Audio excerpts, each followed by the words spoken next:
Welcome back, doctors.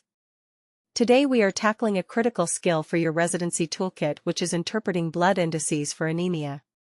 You might think this is an internal medicine problem, but for a psychiatry resident this is a dual-purpose weapon. You need this to rule out medical mimics of psychiatric symptoms and to monitor the safety of the psychotropics you prescribe. We are breaking this down into a simple production versus destruction algorithm. Step 1 is the Reddick filter.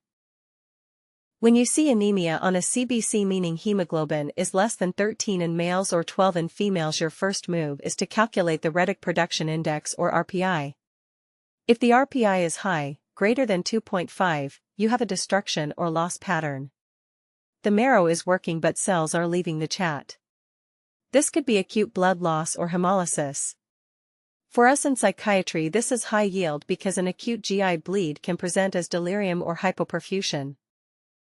Remember that combining SSRIs with NSAIDs significantly increases this bleeding risk.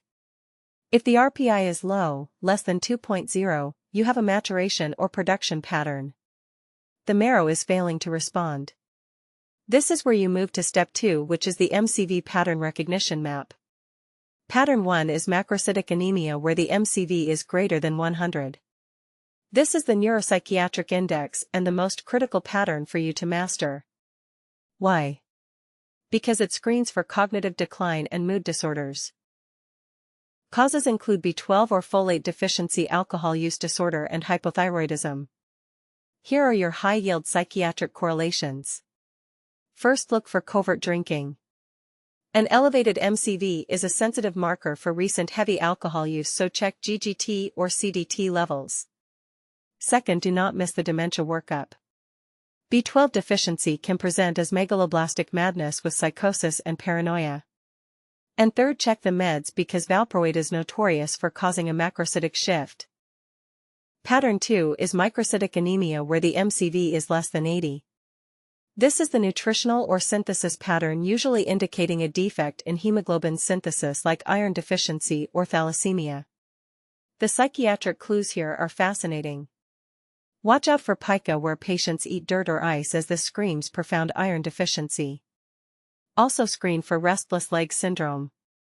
Low iron stores are a leading cause of RLS, and iron supplementation can often resolve the agitation. Lead toxicity also fits here, presenting with irritability and memory loss. Pattern 3 is normocytic anemia with an MCV between 80 and 100. This is the chronic disease pattern. The marrow is understimulated due to inflammation, renal failure, or endocrine issues. The psychiatric correlation here is uremic encephalopathy. If you see normocytic anemia, check the renal function because uremia causes delirium and lethargy. Also consider endocrine mood shifts like Addison's disease, which can present with depression. Let us summarize with a rapid triage table for your next call shift. If you see an MCV over 100, think covert alcohol use or B12 deficiency and order those levels. If you see an MCV under 80, think restless legs or Pica and check ferritin. If you see normocytic anemia with high BUN, think uremic delirium. And if you see any anemia with low ANC, you must rule out psychotropic toxicity like clozapine or carbamazepine immediately. Remember the clinical adage. Blood indices are a window into your patient's nutritional and toxicological baseline. Never treat the anemia without identifying the pattern first. If this algorithm helps you on the wards, hit that like button and subscribe for more high-yield psychiatry reviews. See you in the next video.